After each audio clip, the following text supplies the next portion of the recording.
Well, first the announcement. Gayatri and I are not having another baby, but we are going to make another film from the makers of The Killings of Tony Blair and Killing Kelly.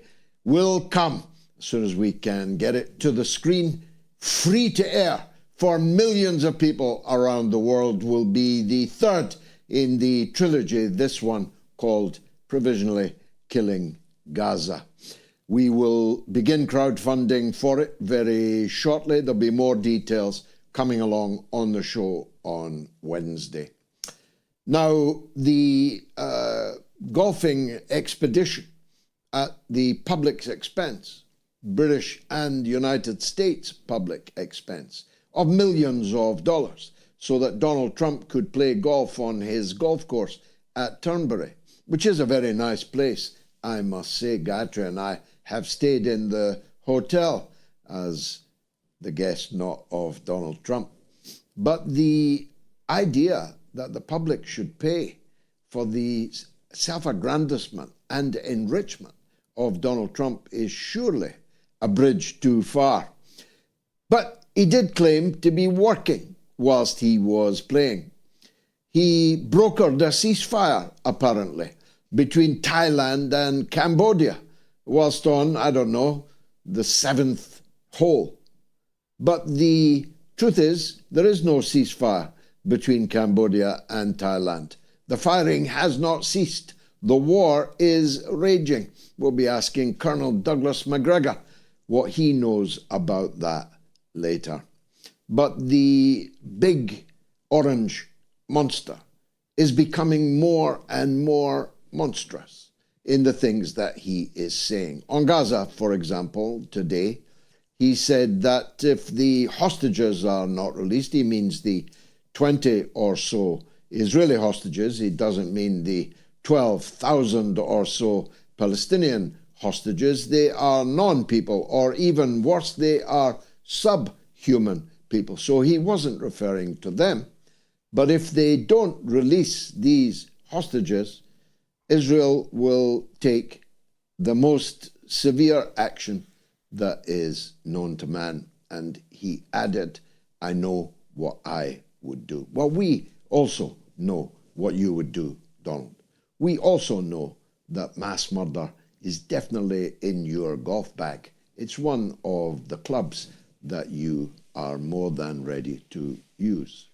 But the reality is that the president that was elected on a peace ticket, the president who was going to be the peace president, the president who was going to bring about a ceasefire in Gaza, the president that was going to end the Ukraine war in 24 hours, 48 hours, 1 week before he even took office, is rather actually involved in more wars than Joe Biden.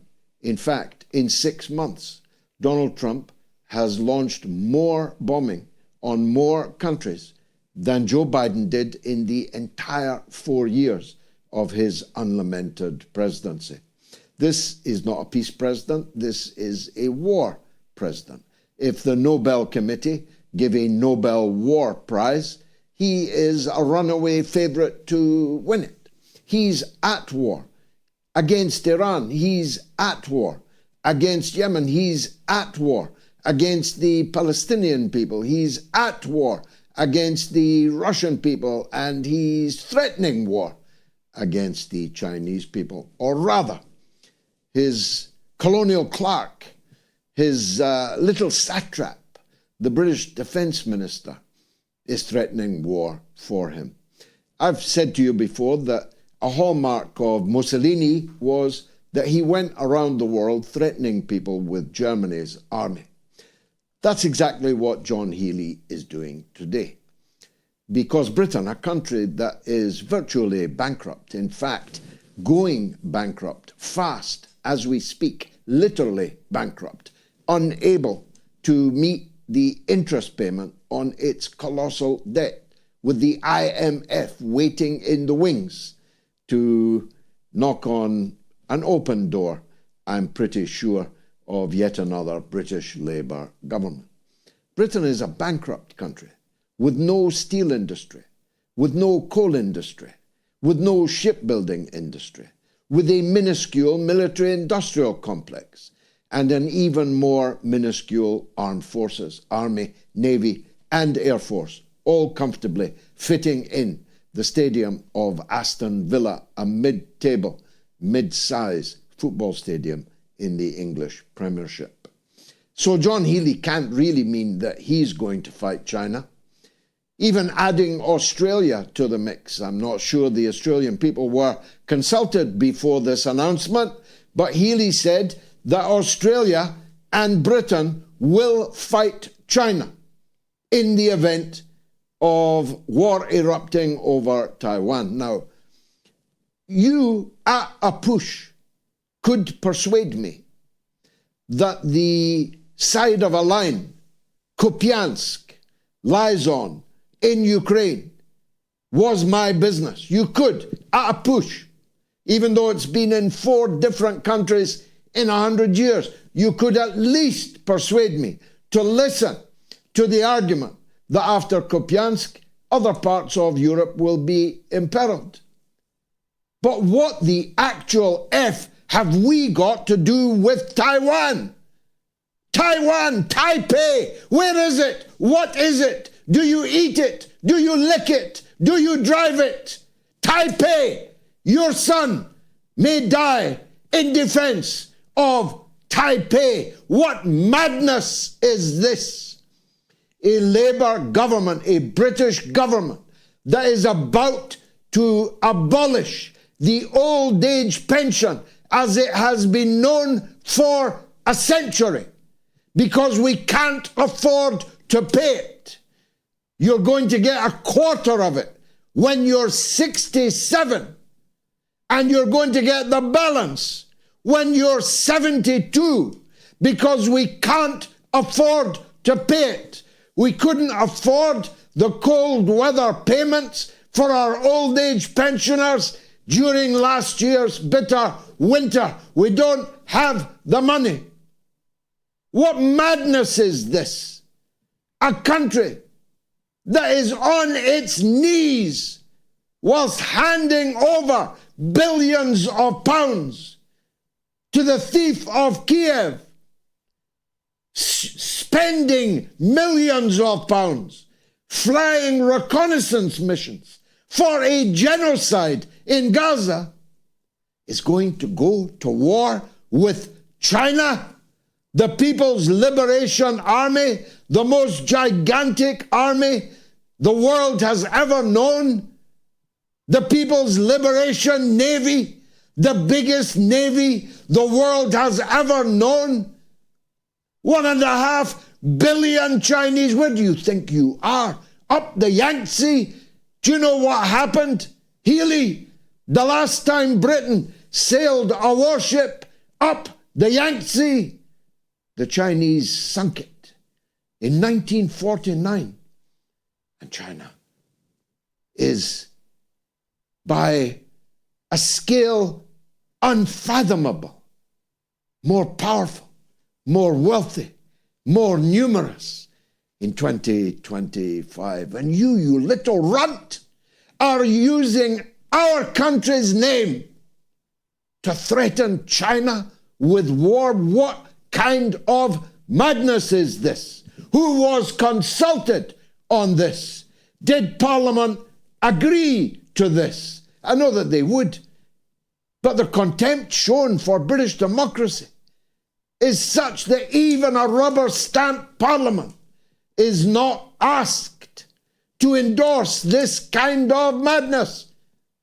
This little runt who's never heard a shot fired in anger in his miserable puff is threatening war with China on your behalf, at your expense, and with the blood of your sons and your daughters.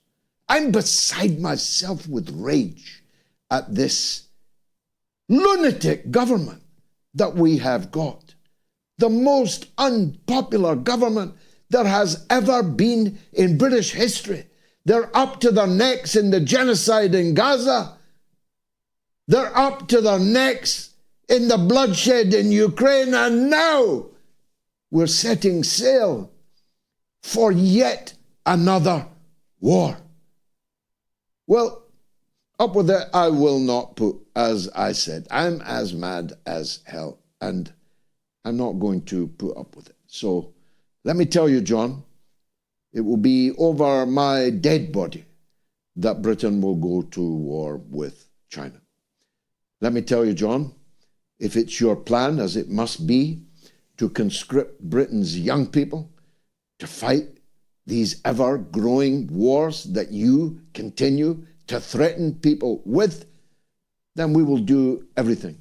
We will throw everything, including our bodies, including our lives, to stop you from doing it.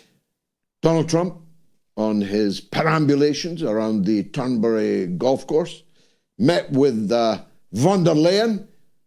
You remember her, the WEF chieftain, the Boudica of the WEF, the European Union, that organization that Trump used to excoriate, that Trump threatened and bludgeoned and browbeat. You remember them?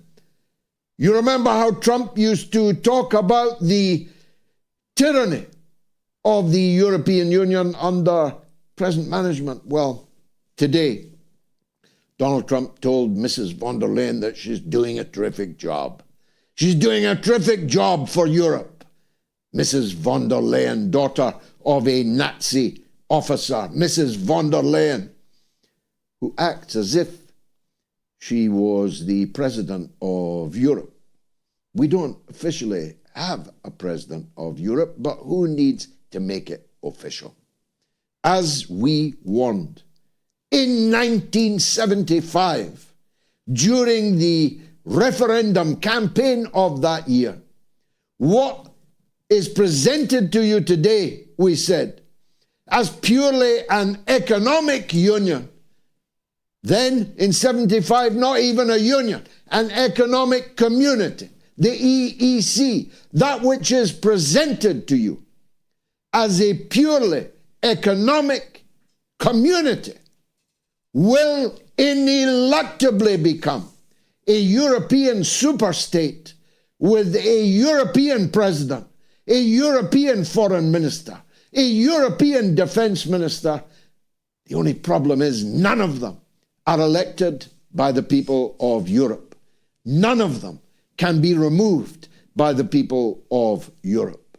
All of them act in your name when you never picked them and you cannot remove them, which is a way of saying that we were right about Brexit. We were right in 1975 when we had the first opportunity to withdraw from the EEC. And I call on all the free people of Europe to kick this von der Leyen that Trump seems now quite enamored of. Kick her to the curb, because that's where these people deserve to be. Donald Trump, on his perambulations today, threatened Iran. He threatened the people of Gaza. He threatened the people of Russia. He threatened to double down on the conflict in Ukraine. He's a war president. The man with the bone spurs that kept him out of Vietnam. The man who dodged the draft in Vietnam when so many other Americans were forced to die face down in a Vietnamese rice paddy. That man with the bone spurs, that has not kept him from a lifetime of disco dancing, from a lifetime of fornication with very young girls, indeed, from a lifetime of hitting stupid golf balls with a piece of wood on the end of a piece of metal. That man, that war leader, Donald Trump, he's going to take the war. He's going to lead us all into destruction. We are on the eve of destruction. Not a lot of people know that. Not a lot of people can see the wood. They see only the trees, if even that. If they're not distracted, diverted by one piffling little piece of circus or another, they never see the woods. Here's the woods. The American empire is dying.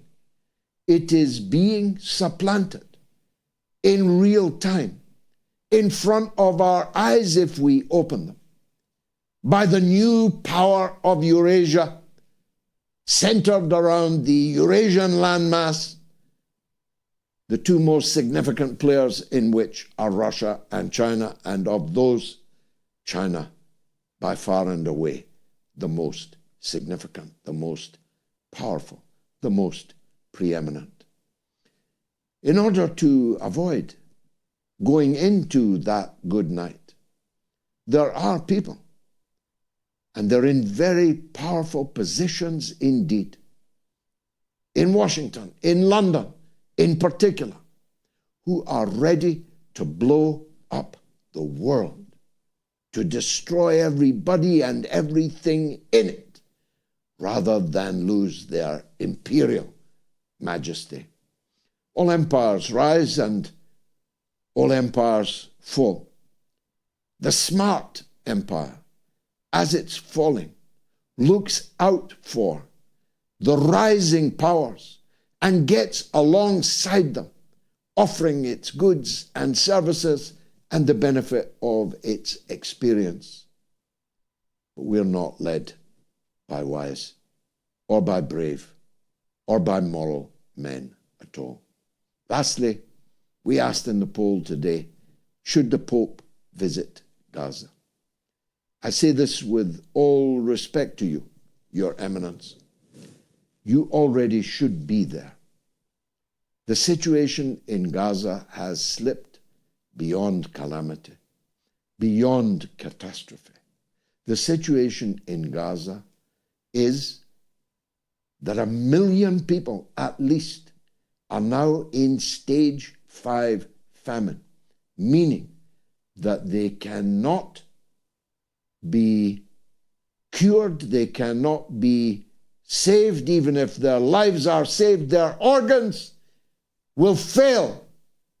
1 million Palestinians are in stage 5 cancer, stage 5 starvation. Their insides are eating themselves. Their organs are being eaten by their own bodies in order to find sustenance. This level of catastrophe has never in human history been seen before. It has occurred before. It occurred in the Holocaust of the 1930s and 40s, but it was not seen before. The people of the world are watching this Holocaust of hundreds of thousands of people dead, 400,000 people dead already, with another 1 million of them in stage 5 famine. Holy Father, if that won't take you to the gates of the Holy Land, I'm not sure you're quite the man to lead us. It's the mother of all talk shows. Stay tuned.